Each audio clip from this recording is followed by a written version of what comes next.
At 8:20 a.m. on April 18, 1942, 16 B-25 Mitchell bombers sliced through the cold Pacific wind, flying so low their propellers kicked up white streaks of spray from the waves below. Their fuel gauges hovered dangerously near empty. Their radios were silent, and every man aboard knew a truth no one dared speak aloud. They were not supposed to be here. Not this far from the carrier. Not this early. Not with so little fuel left. This was the Doolittle Raid, the mission that was never meant to work. The strike America needed more than any other after the shock of Pearl Harbor. And as those bombers raced toward Tokyo, every crew member understood the same thing. The operation had already failed on paper. The fuel was wrong. The distance was wrong. The timing was wrong. But the mission continued, because one man, Lieutenant Colonel James Harold Doolittle, refused to turn back. A nation in shock.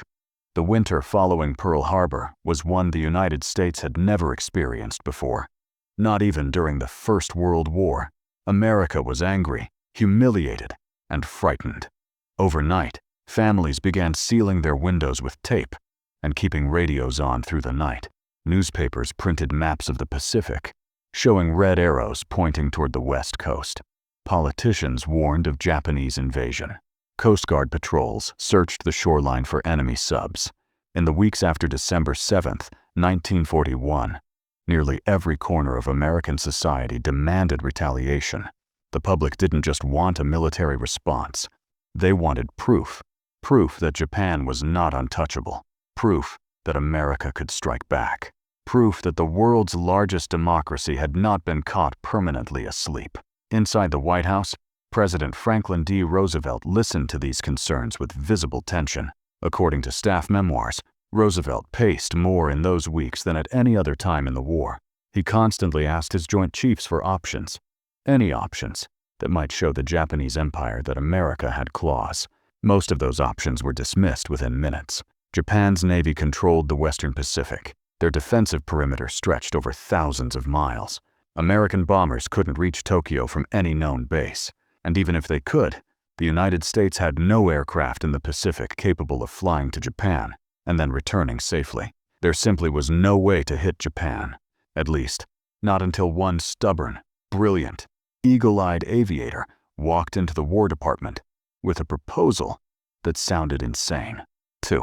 Enter James H. Doolittle. James Harold. Jimmy Doolittle was not a conventional officer, and that was exactly why America needed him. Before the war, he had been a stunt pilot, a racer, and one of the most accomplished aviation engineers in the world. He set speed records over barren desert salt flats. He tested engines so powerful most pilots refused to sit near them. He invented, tested, and nearly died, while proving the world's first blind flight system, flying entirely by instruments, without ever seeing the ground. People who served under him later said the same thing. If Doolittle believed something could fly, it usually did. By early 1942, Doolittle was a newly promoted lieutenant colonel working in Army Air Force's headquarters. When asked by his superiors whether any strike on Japan was possible, he said yes, but only with an idea no one else dared to propose. Bombers launched from an aircraft carrier. It had never been done before. The U.S. Navy considered the idea reckless.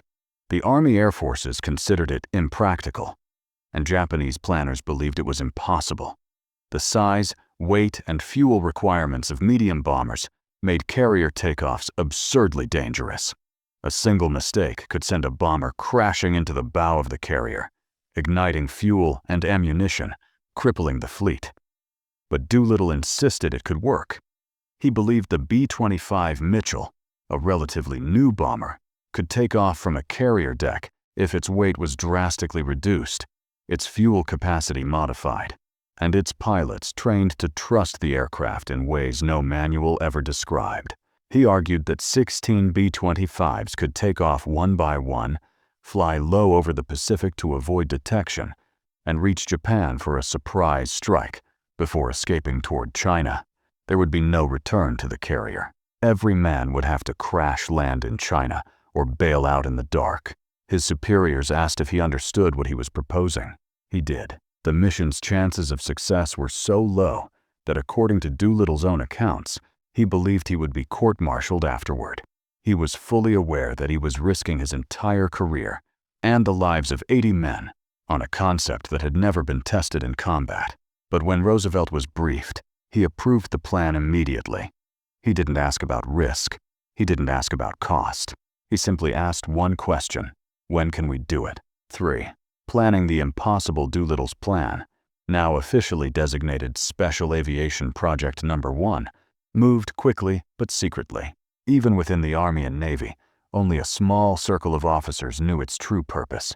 Choosing the B-25 Mitchell No bomber in the U.S. arsenal was truly designed for a carrier takeoff, but the B-25 Mitchell, designed by North American Aviation, offered the best balance of size, power, and range. Still, modifications were necessary. Additional fuel tanks installed in bomb bay and crawl spaces, removal of defensive guns to reduce weight, broomstick dummy guns placed in the tail to discourage Japanese fighters' adjustments to boost takeoff performance. Technicians noted that the bomber's wings flexed unnervingly during short takeoff runs. Crews trained for carrier launches by practicing on airstrips painted with the dimensions of a carrier deck. Pilots tried again and again to reduce their takeoff distance. Some succeeded. Others overshot the lines and damaged their landing gear. But every crew understood a truth that Doolittle repeated constantly: once we're on the carrier, there's no turning back.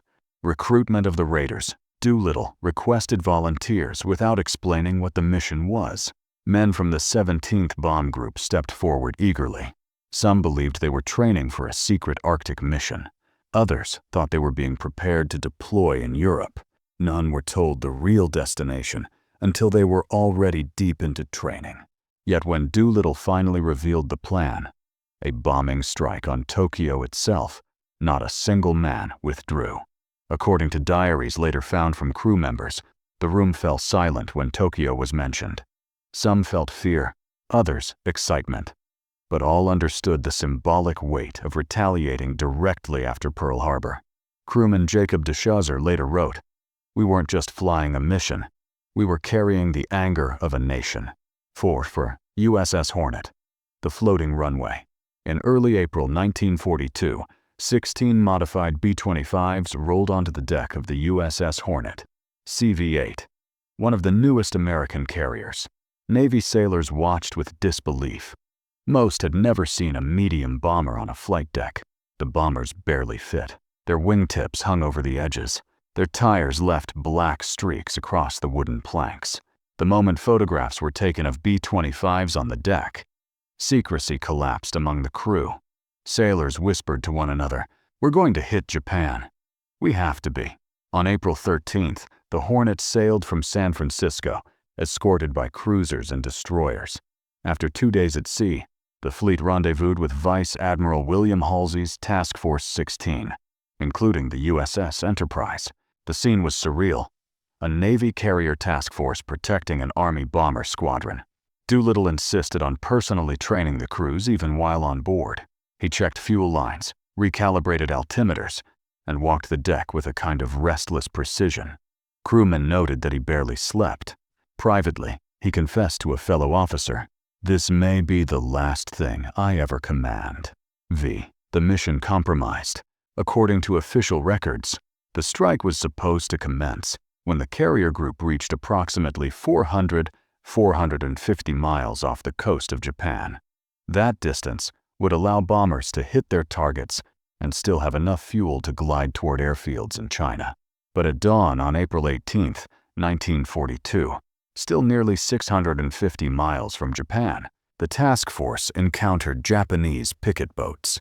These were small, lightly armed trawlers equipped with radios to warn Tokyo of approaching fleets. Aboard the Hornet, alarms sounded. Marines manned their weapons. Destroyers closed in to sink the picket boats before they could transmit.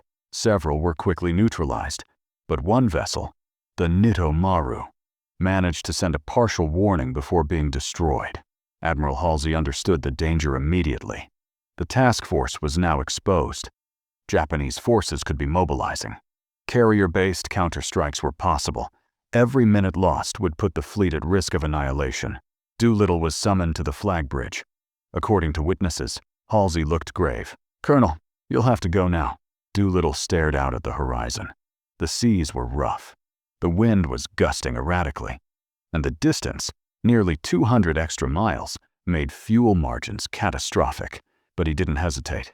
"We'll go," he said. "We'll go now." It was the moment that defined the entire raid. Every crewman knew what this meant.